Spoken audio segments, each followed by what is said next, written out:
Hi, I'm Meta Spencer. Today, let's go to Russia. Only, let's not stay in Russia. Let's come to North America from Russia. Okay? I think that would be fun to be an immigrant from Russia these days. Only maybe it wouldn't be as much fun as it would have been a few years ago because being an immigrant during a pandemic is not exactly an adventure. You get to stay indoors, right?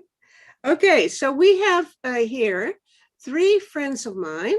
Two of them are very new friends who are immigrants to the United States from Moscow, and one from St. Petersburg in a way. I met Julia Malisheva about 10 years ago. Hi, Julia, say a word or Hi. two. Hi, welcome to everyone. Thank you for remembering that's good times. So we'll meet again there in some Yeah, it future. was at least 10 years ago. I think it may have been longer than that. But I remember meeting you in a bar someplace and talking about politics because at that time, to my great astonishment, you were a Moscow city councilor, right? Yes. Isn't it amazing? A young woman that, I mean, she looks very young now, but she was even younger 15 years ago or whenever it was. So, but she then moved to St. Petersburg and did some political things there, and then she and her husband immigrated to the United States. And she lives now in the East Bay of California, Hayward area, right? All Yeah. right. I wanted to talk to other people about what it's like these days to be an immigrant from Russia to the United States. And I probably there are quite different experiences because you've been in the US about 6 years, has it been? Mm-hmm. It's almost 6, yeah. Good. Now, you've introduced me to two of your friends. One, I'll tell you, Michael came first, so I'll mention Michael first. Mikhail Roskin is in New York. He lives in Brooklyn, and he's an IT specialist, technical guy, kind of doing that kind of work. And he was a political activist in Russia before he came to this side of the world. Yeah. Thank you so much. Okay, it's good to meet you. And Anastasia Karimova is in Washington, D.C.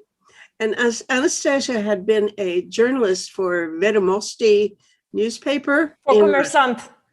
Kommersant. Oh. Yeah, Kommersant is the main competitor of Vedomosti, yeah. Oh, but okay. I didn't know what the dynamics of this industry was like. But we have a mutual respect towards each other in this field. Okay, all right, very good. And you wrote about economic issues and public policy. Correct. Right. Good. And you came to the US when?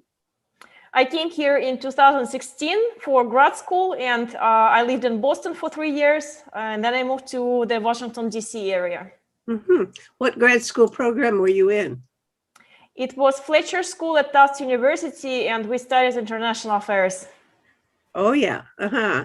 Well, I have a lot of respect for Fletcher School of Diplomacy. You maybe have heard of the name of Peter Ackerman, where you were there. He was a great supporter of the Fletcher School, as I understand it, and he started his own, I don't know what you want to call it, a think tank or something, so a big institution to promote nonviolence. And I had several times tried to put Russian friends in touch with him. A few years ago, I kept proposing this to my Russian friends, and they looked very nervous because they thought, this will get me in trouble as a journalist. If I were to have anything to do with a program like that, I'd never get a job again in Russia. Is that right? Yeah, it's been tough because when I studied at Fletcher, the dean at the Fletcher School was Admiral Stavridis, who used to be the chief commander at NATO. And a bunch of my classmates were military fellows. So each time I traveled back to Russia, I was wondering if I would get some weird questions at the custom control. Oh, yeah, you would. But my friends were saying it would be even worse to be a peace worker, an absolute, like a pacifist working for nonviolence, that with that kind of orientation, you'd really be in trouble They said, and I don't know whether it's true.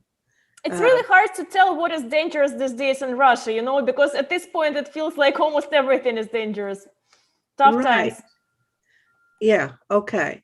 Well, let's in a way get down to that in a bit.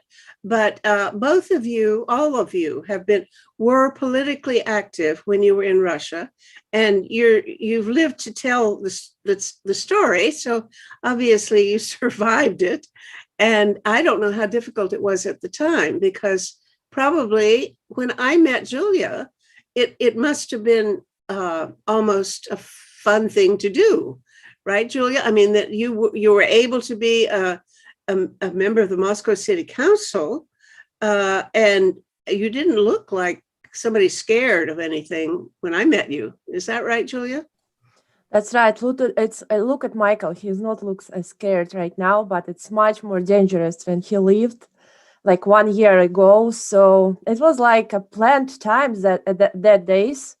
So now posting in Facebook is dangerous. Even posting in Facebook. Even to post free in speech. Facebook. Yeah. Whoa, I hadn't heard that. So they have a legislation, and it's restricted to post in Facebook some political mentions. Well, I'm always posting things like this. Today's show, I always post to Facebook. And it partly, I blame Facebook for the fact that it's so unpredictable whether I'll be able to post it and boost it. I can post it, but I can't boost it. That is, pay to have it publicized. And I used to pay $30 a week, and they would put it on something between 30,000 and 90,000 computers around the world. So all kinds of people all over the world would see my shows, but it's very difficult to do that now. And sometimes they'll let me do it and sometimes they won't, but I can't figure out the grounds, except that one of the things it does say, Russia has legal restrictions.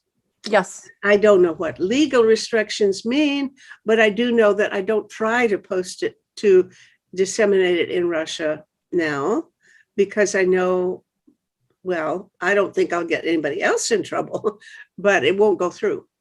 Yeah. And that may be, probably it's Facebook cooperating with the Russian government in suppressing. But here we are, I'm doing all the talking, and I want you to talk, but it is a situation in which freedom of speech is really being repressed by the fact that you can't disseminate things very well on Facebook and even on some of the other platforms. So that's my general complaint. Anyway, I hear that Mikhail got here first, so we had a bit of a conversation, and he tells me that you were active or are active in the Khodorkovsky organization. Really? Yeah. Tell me about that. I have started to work with this team maybe 6 years ago now, in 2015. And now, wait a minute, when did Khodorkovsky get out of prison? And we should tell people who he is, because I know who he is, but not everybody will. Mikhail Khodorkovsky is ex and current Russian oligarch, Russian businessman, who trying to support some civic movement and civic activities around the country and outside the Russia too. I'm working for Open Russia. This is a political organization. This is not a legal party, so we can't join the elections, but we can help some independent candidates to win these elections. So last couple years, all my summers is about election campaigns, because we tried to find some independent candidates around Russia on local elections. And we tried to support them and help them to win these elections. And we had some success because, for example, in St. Petersburg, 147 our candidates won on local elections.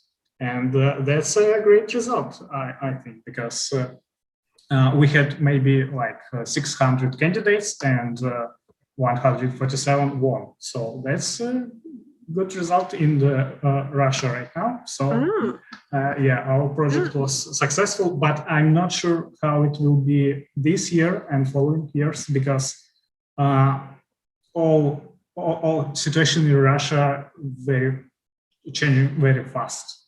So when I left Russia, it was a different country. I mean, it was really a different country with different constitution, with different parliament, with different all this power. Only Putin was the same. Yeah, so I'm not sure what will happen this year after all these events. And you're saying, as if I'm hearing you, that the changes for the worse are happening quicker than they were. Yeah. That there's a speeding up of the deterioration. Yes. Can you put a reason for that?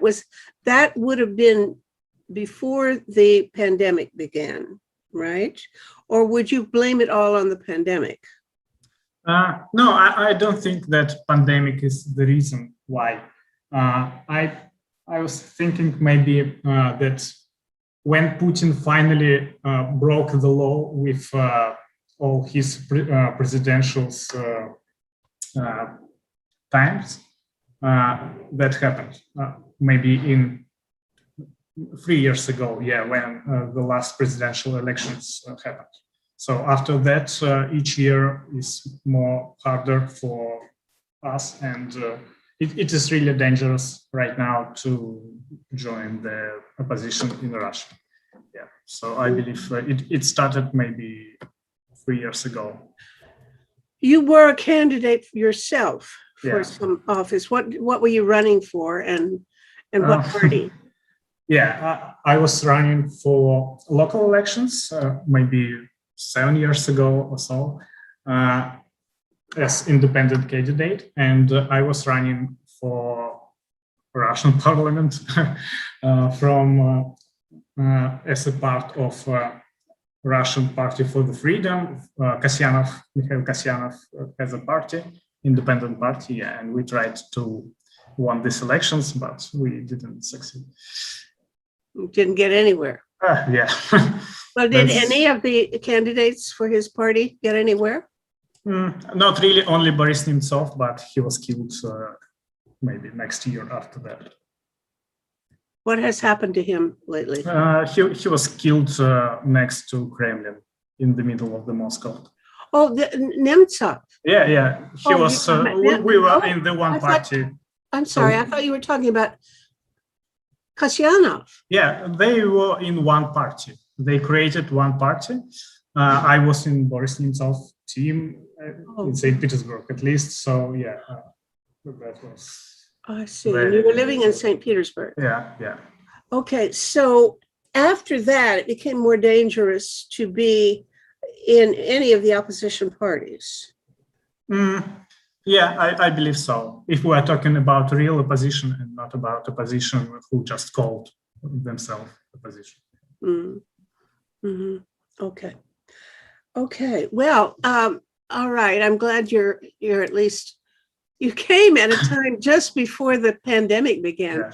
And my reason for wanting to have this conversation was originally not so much political, although I don't see why we have to stay away from political matters at all, but because I was curious about what it would be like to transplant yourself from Russia to North America nowadays, or even 6 or 7 years ago when Julia did. What are the surprises that you encountered? But my goodness, if you came just recently, a couple of years ago, you would really have been astonished in more ways than anybody else. I would be astonished myself, just going to the US from Canada, and I'm a dual citizen of Canada and the US. The things that were going on under Trump were astounding. And then, of course, the pandemic. So, okay. So, Anastasia, tell me about yourself and your own transition, what you were doing there and what are you doing now? I used to be a journalist back in Russia, as you mentioned. I worked for Kommersant Publishing House, and I mostly covered business, economics, public administration issues. At some point, I started writing more about anti-corruption and different forms of civic activism and activism. Well, to cut a long story short, I basically lost my job because of censorship in 2014. The story of my resignation, for some reason, was covered by the American far-right website Breitbart. So if folks want to learn more about that, they can Google my name plus Breitbart and read more on the topic. But that was the job of my dream, actually. I worked for Kommersant for 6 years, and these were very important years of my life. I started working there when I was 19 years old, while I was still in college. I learned a lot from this job, and I think I was pretty successful in what I was doing. I enjoyed it so much, and I was hoping to spend my whole life in Kommersant Publishing House.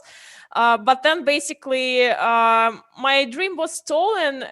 It was very, very sad, and it was a very dark time for me and for some of my friends who were sued by the government for protests. And the same year, the annexation of Crimea happened. So yeah, it's been tough. So I tried to look for another job in the media, but at that time, the job opportunities for the independent journalists were pretty limited, and now they're even more limited. So I was doing job hunting for a few months, and then I realized that I'm giving up. I'm not doing journalism anymore, because even if I find another independent medium, the authorities can, buy it or find some ways to affect this medium. So I don't want to get another dream job and then lose it like this. So I decided to work for a private sector, and at the same time I started thinking about what can I actually do with my life. I thought that maybe getting an advanced degree would help me figure out what to do next. I always wanted to study abroad. So I started to look at the programs in international affairs and international development. My initial idea was to get a degree in international development and just work on some other issues, like, I don't know, some issues in sub-Saharan Africa, and never think about Russia again, because it was just overwhelming. Before I moved to Boston, I actually got a really nice job at the nonprofit organization called Transparency International Russia. They are famous for their anti-corruption studies and investigations. So I worked there for a few months before I left the country, but it just kind of proved that it is really, really tough to work in nonprofit organizations or in independent media organizations in Russia, because every day I try to stay in the office of transparency until late to make sure that the main investigator of transparency leaves the office safely, because you had to exit the office through a very dark backyard. And I was really afraid that he can be physically attacked in that backyard. So I was staying there with him to make sure that, okay, he's in at the street now, so he's fine. And then, would sometimes check in if he made it home. But it was just very tough environment psychologically, especially after. Sorry, but if he was in danger, were you also in danger? Oh no, I was not. I was doing safer things. I was not an investigator. I was a press officer, so I was not the one who was digging into all the documents to find the certain interesting things and public income statements of the Russian officials. So I felt safer, but I was really worried about my colleagues, and I knew already that I was planning to leave the country. So I only worked for Transparency for a few months, and then in the middle of 2016, I moved to Boston. And that's how my grad school journey started. I spent 3 years in grad school, studied different things, did an internship in Africa, actually in Rwanda. But then it made me realize that I'm an expert still in my home region. I know nothing about Rwanda. You know, it would take me maybe 5 years to live there to actually empathize with the struggles of the local population and to be able to design some thoughtful programs in the region. So after I graduated from Fletcher, I actually got a job at a nonprofit organization in Washington, D.C. That is run by a couple of my friends. They are Russian, they are immigrants. They moved to this area a few years ago. And we basically support the Russian civic society. We advocate for the interests of the Russian civic society here. We try to raise funds here. We apply for different grants at different American nonprofit organizations to kind of support the civic programs in Russia. So we keep working with the Russian civic society. I'm actually on a leave right now because my work authorization has expired, and I'm waiting for the new work authorization. So I'm taking just some time off to think about the future. I hope when I get my new work authorization, I will keep working with this team. They are amazing. I still volunteer a little bit with this organization, just do some pro bono stuff because I support their mission wholeheartedly. But it is really tough. Even here, we are in a safe city. You know, nobody would dare to poison us with Novichok in Washington, D.C. Although who knows? You know, times are crazy. But it is just really, really tough to be in touch with the Russian activists who are so threatened and so scared these days. Even my most brave friends, they are very confused because the legislation changes and the way they apply the legislation, the laws, is very unpredictable. And you really cannot tell where can you get in trouble in Russia for just, doing what you're supposed to do as an active citizen. Mm-hmm. Well, you say you're supporting civil society organizations, even financially. You get money for them, right? Well, that's just plain outright illegal there, isn't it? I mean, a civil society organization can't accept money from foreign sources unless they declare themselves to be spies, right? No, it's not true. No, it's not the case. There are some donors that are considered undesirable in Russia, but not all of them. And most organizations that get funding from any sources outside of Russia, they are already labeled as foreign agents. But everybody keeps functioning with such labels, so it brings some inconveniences to the organizations, but it does not make them illegal. Oh, all right. As long as they declare that they're foreign agents, which really means spy. Well, I mean, it's espionage is a serious criminal accusation, so it's important to make this distinction. They are not spies. Let's be very careful with words. Yeah, okay, I know they're not spies, but that was what I was understanding, because I know of various groups that have been persecuted seriously and find it impossible to work. Now, you're saying that most groups can go ahead and work and accept money from foreign sources. They just have to accept this label of being a foreign agent or something, right? Foreign agent, yes. Actually, it's pretty bad that they have to do that, but it's not unique for Russia. I know that I think even in the United States, some international organizations have to, carry this label, which is unfortunate. But it is pretty bad, and we don't like it. But it does not make an entire organization illegal, and they can still, do workshops, do research, do investigations, do many things actually. But when they are mentioned by the media, the media outlets need to mention that these organizations are considered foreign agents by the Russian government.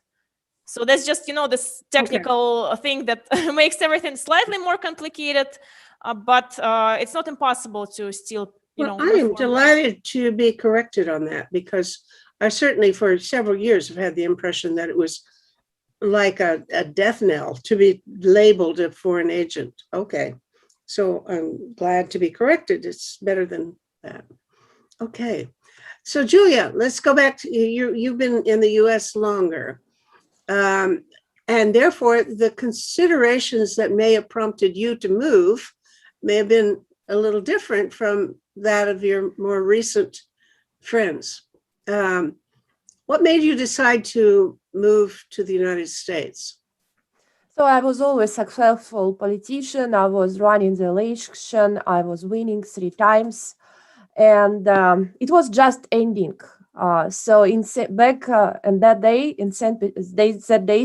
Petersburg, with, as we mentioned, with Mikhail Kasyanov organizations and Boris Nemtsov organizations, a lot of local members of parliament who was elected on the previous time was not elected again, and it became dangerous to run the campaign because you faced some illegal robbers during the campaign. So, and legislation became worse, and it was not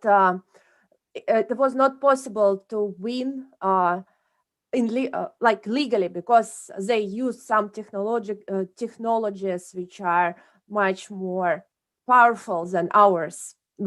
So I'm sorry, elaborate on that. They use technology. Other parties? Like for example, they bring the people who can win in advance, like 3 weeks ago. The people who, for example, work for some government organizations, and it's their job, and they can be lost their job if they will not go to election and win for the Единая Россия candidates. So they try to do some illegal things against the candidates. You didn't have Khodorkovsky's support, right? I wasn't with Mikhail Kasyanov and Boris Nemtsov. I was a leader of some of the leaders, leaders of their organizations. So I had some guys from FSB who was watching me all the time during all elections, even it was Putin's elections, other elections. So they were keeping a very close eye on me. So doing some political activity was not as dangerous, but we were under the eye. And after that, many people were in prison. Some people were killed just doing the same thing as we did. So we left right after the Ukrainian conflict started, and we didn't like it as well, how it is working in our society. So now you came to also the Boston area, right? Yeah. And you came and your husband became a graduate student. Yeah. Right? My husband became graduate student, and I just got my job and work as a math teacher. Now you're in California, and he's a professor of what? Business? Marketing, business and marketing, yes. And you are a graduate student yourself? Yeah. And I started my MBA business administration and finance here, yeah. That is quite a shift. Okay. Now, was this very, very difficult for you? Or would you say it was fun? It was difficult and fun. So when we came here, our parents sent us $1,000. We had 2 kids, and we had to pay all the bills. That's it. So we started from zero, and we are here and we are. So during 5 years, I was able to pay for my degree. And you're also a photographer, aren't you? Yeah, so that's a good point, because when you move from Russia, a lot of people in Russia don't speak English at all. I was lucky because I did international affairs for my political party. I had some experience in English. But that's not as best English that like to write paper on the university or something like that. So photography is a good way to start because you don't need such a deep knowledge on the language. You just need an eye and your talent, which I have actually. And yes, I do my wedding photography business now. I do weddings. I have my team together. We do it, but since the pandemic it was a little bit down, but right now it's rising up again. Yeah, and it helps me with my MBA as well. So my MBA helps me to run it better.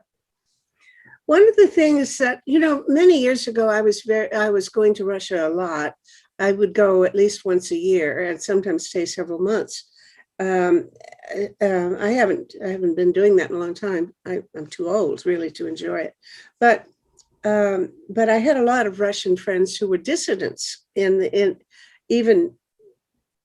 actually, I think even in Brezhnev years. I started a long time ago. And some of them eventually came to the US and of course other European countries.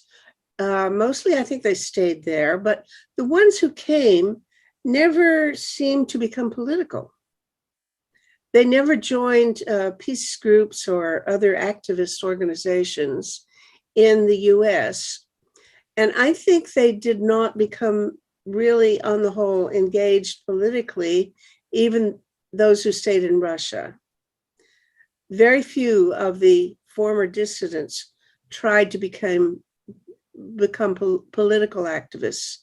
I think of Sergei Kovalyov. Yes, thank you. Thank you. Wonderful guy. But he was a politician for a while, and I don't think very many were. What's the explanation for the lack of political engagement, at least in partisan politics? I would start. From my side, this is an issue because Russia and the United States have a very different political system. You have two parties and we have a lot of parties, and because of that, I can't find the right party for myself in the United States, because my Russian party includes some part of program from left side, some part of program from conservative side. I can't find the right party in the United States because my Russian party views divided by these two main United States parties. So I can't just choose one and join it because it would be not fair for my soul. For your soul. Well, look, that's true even for Americans. We have trouble, or even here in Canada, I have trouble deciding what party to vote for. I want to vote for the Greens, but I know that if I do, it'll just strengthen the, more conservative people, because I'll be taking support away from the people who are sort of in favor of what I'm in favor of, but not nearly enough. So that's always a real difficulty. But I guess I'm not divided between the Republicans and the Democrats. I know which side I'm on that side, but I'm on the far side of the Democrats. That's where it's hard. But it's true. I think a lot of immigrants to the U.S.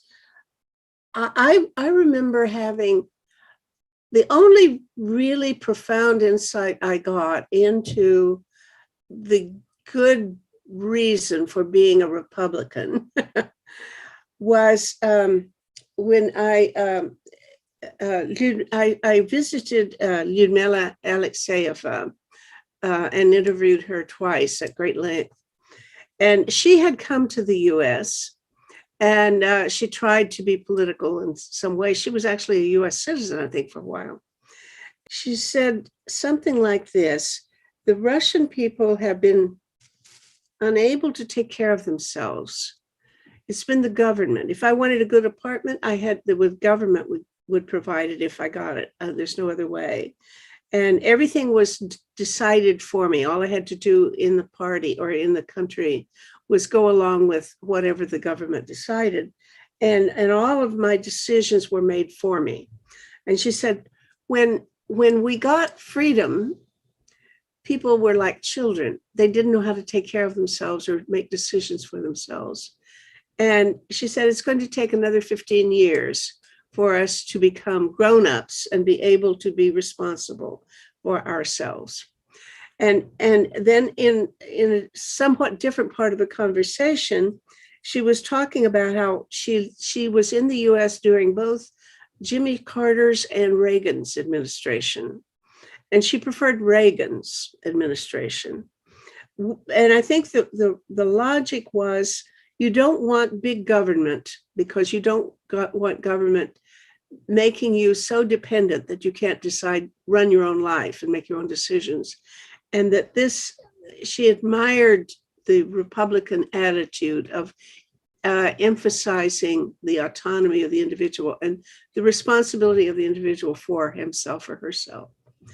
And that's the first time I'd heard a good rationale for what I considered just selfishness on the part of the right. So I think that it kind of explains why quite a number of the Russian immigrants that I know turn out to be fairly conservative in terms of the US politics, or also Canadian, but I don't know that many people here in Canada who are immigrants to Canada.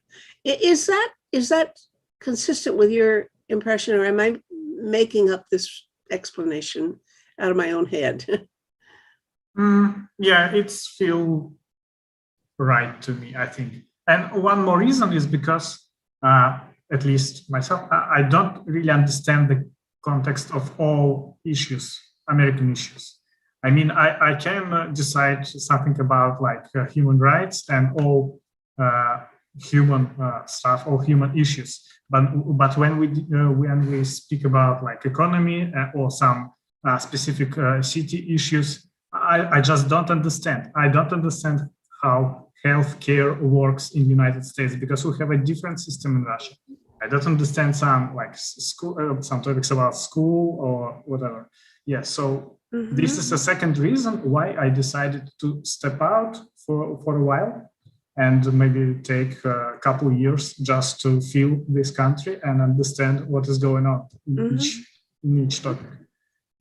Okay, good, thank you. So Anastasia, does that, what do you think about that? I think that for many Russian immigrants, it's a little bit hard to relate to certain aspects of American culture and American, political dynamics. For example, I think racial issues is a great example because I'll tell about my experience a little bit. So my father, he was from a Muslim minority, Bashkir, in Russia. So I actually, like Julia, I also stood for the election in my local council in Moscow maybe 15 years ago. I didn't win that election, but it was quite an interesting experience because when I was raising the signatures to get registered as a candidate, people who saw my last name and my middle name, who both names, they sound kind of Muslimish, like basically Karimova means family of Karim, and Karim, Ramadan Karim. It's a Muslim word, Muslim name. I didn't know. Okay.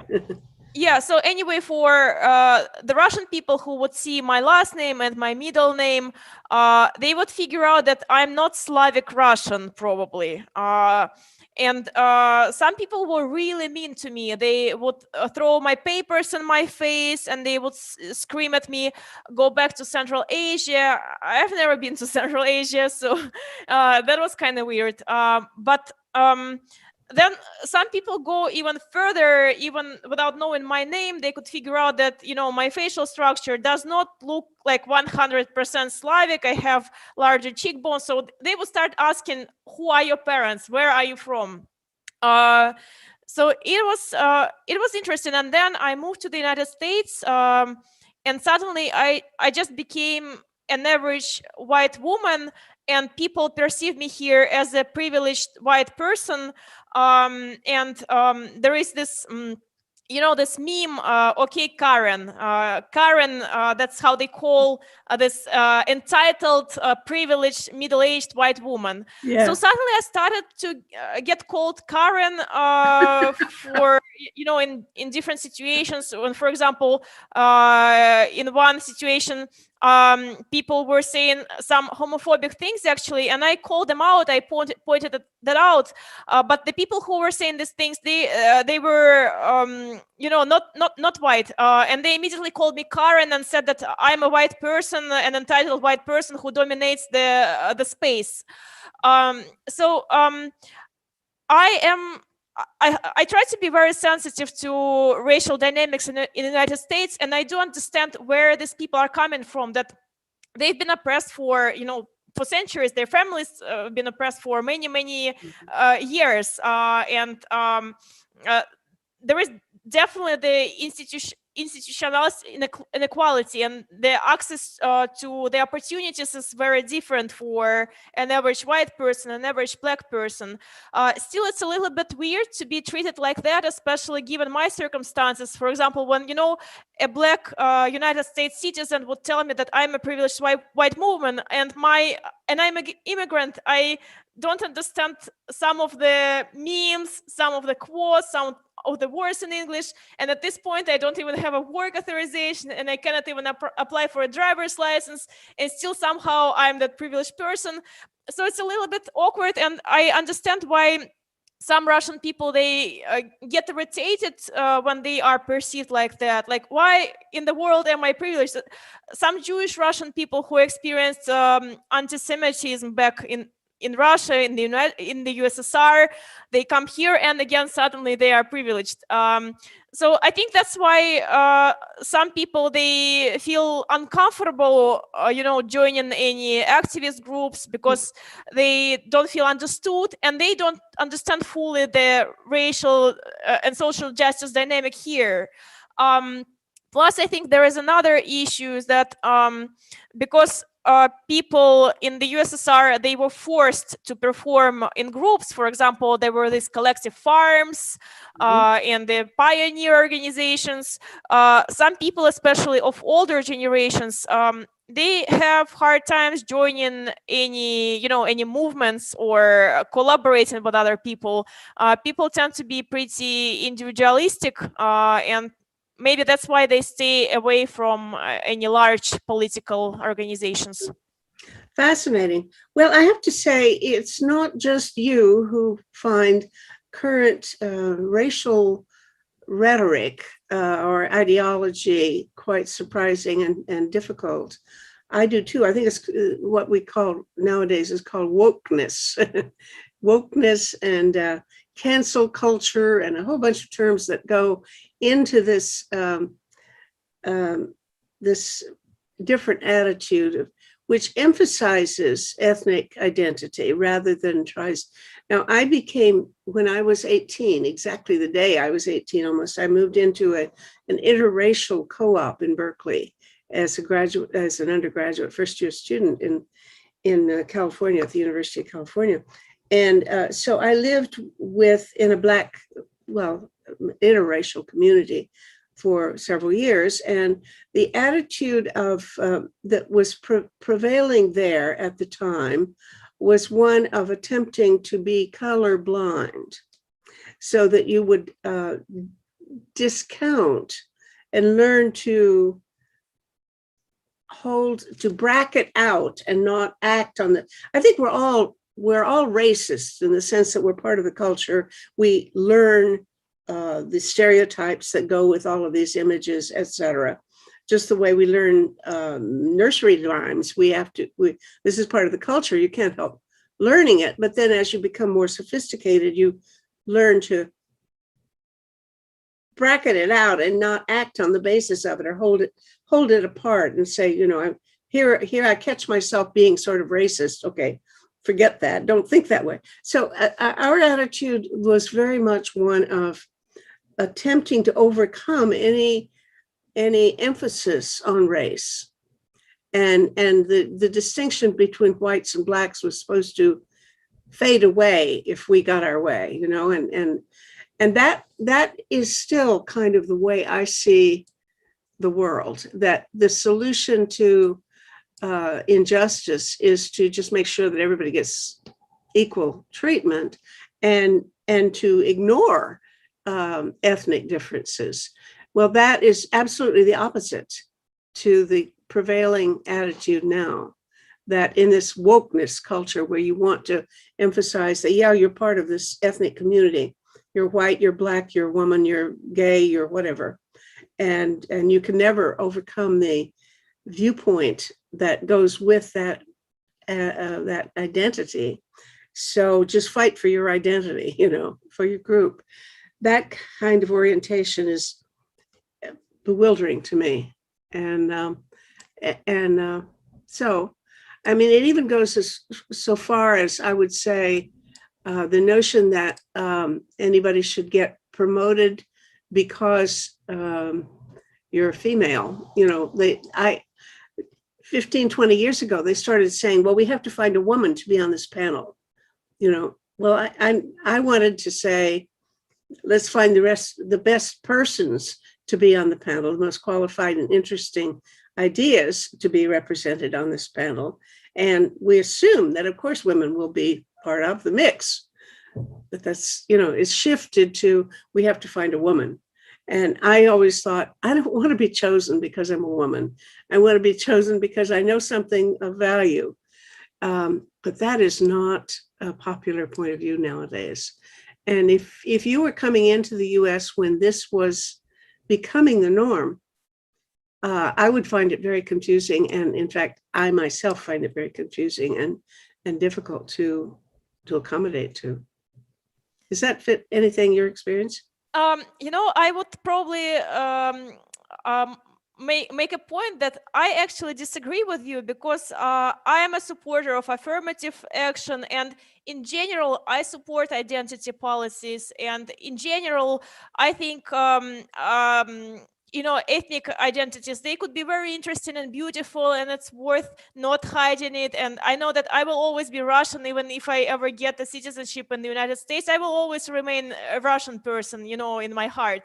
Nothing to be ashamed of, but what is problematic is that if you want to critically analyze or question this, is this fair? Are these affirmative actions fair, right?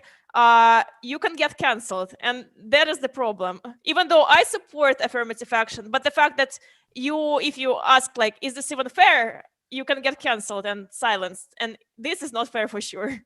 Okay, we agree on that much. Anybody else on this issue? Julia and Mikhail? So I want to get back why Russians are not become so political activists in United States. So not about racial, but first, it's like a sprint. When you work hard in Russia and you try to save your country every day, and you work under the pressure many years, and you feel you're doing the right job. So because of you, it depends, right? If you don't do anything, everyone will not survive. You're saving the world every day. That's a feeling, right? When you do the politics, that's all what you do, right? And when you come there, you see the millions of people who think the same. They care about their country as you did in Russia before. And you can actually relax because someone else can do that instead of you, who are more professional, who know more about what's going on, as Michael said, right? And actually, a lot of people come here and start to survive. So you don't have a time to do anything except like to get some money to buy bread and the grocery. And when we eat good, we start to thinking about the society. A lot of people who come here, so just follow the Instagram, Facebook, any other social networks, support their country, what's going on there. I believe a lot of them very highly involved in that. but why they don't do anything right here? I tried, actually. I tried civil society. I did charity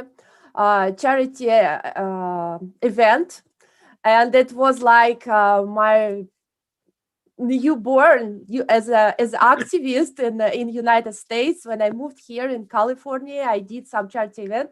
I was talking to some NGOs and NGOs. Yes, I remember that back in Russia, I did it a lot, and I really enjoyed it. So I think not everyone is just stay aside, but we understand that's how it's painful for our American neighbors to speak about the politics. So we try to just not interrupt them so much. don't make them sad. They're doing the right job. They fought for their rights and they fight for their rights. So this country will survive, I believe. Okay. That's why we are here. Yeah. I have one other question I want to ask. It's a little bit off topic from this, and that is that, Mikhail, you said that you had worked for the Khodorkovsky outfit, Open Russia was Open Russia. Open Russia, and I can't help thinking, those are that Khodorkovsky and Navalny are the only two halfway successful opponents to Putin. And I don't know whether you call them successful. I mean, they may get, it's a horrible lifestyle that they've suffered a lot. But I wonder, are they compatible?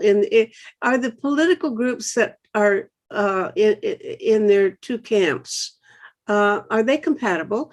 If Khodorkovsky and Navalny were to get together and had an opportunity to work on a common platform, could they come up with anything that they had in common, or do they fundamentally disagree about important matters? I would say that they are on the same page if we are talking about Russian politics at all. So they agree on almost maybe all important questions about human rights and economics and whatever.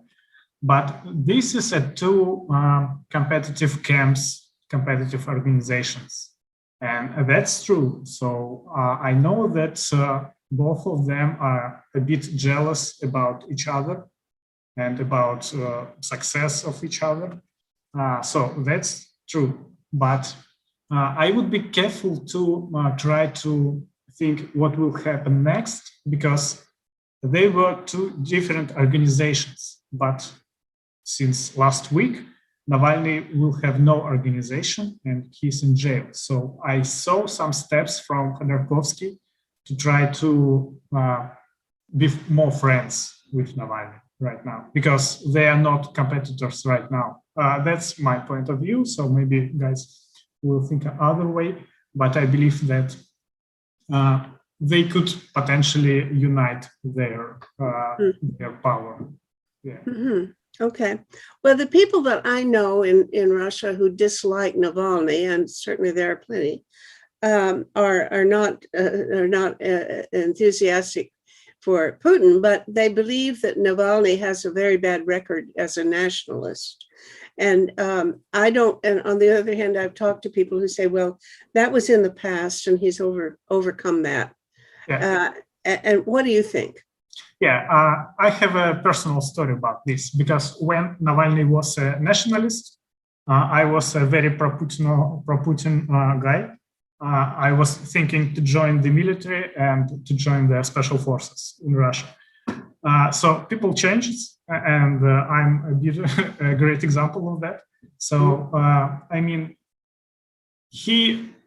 I don't know if he changed his mind because of his maybe political some matter, or because he really changed his mind. I don't know.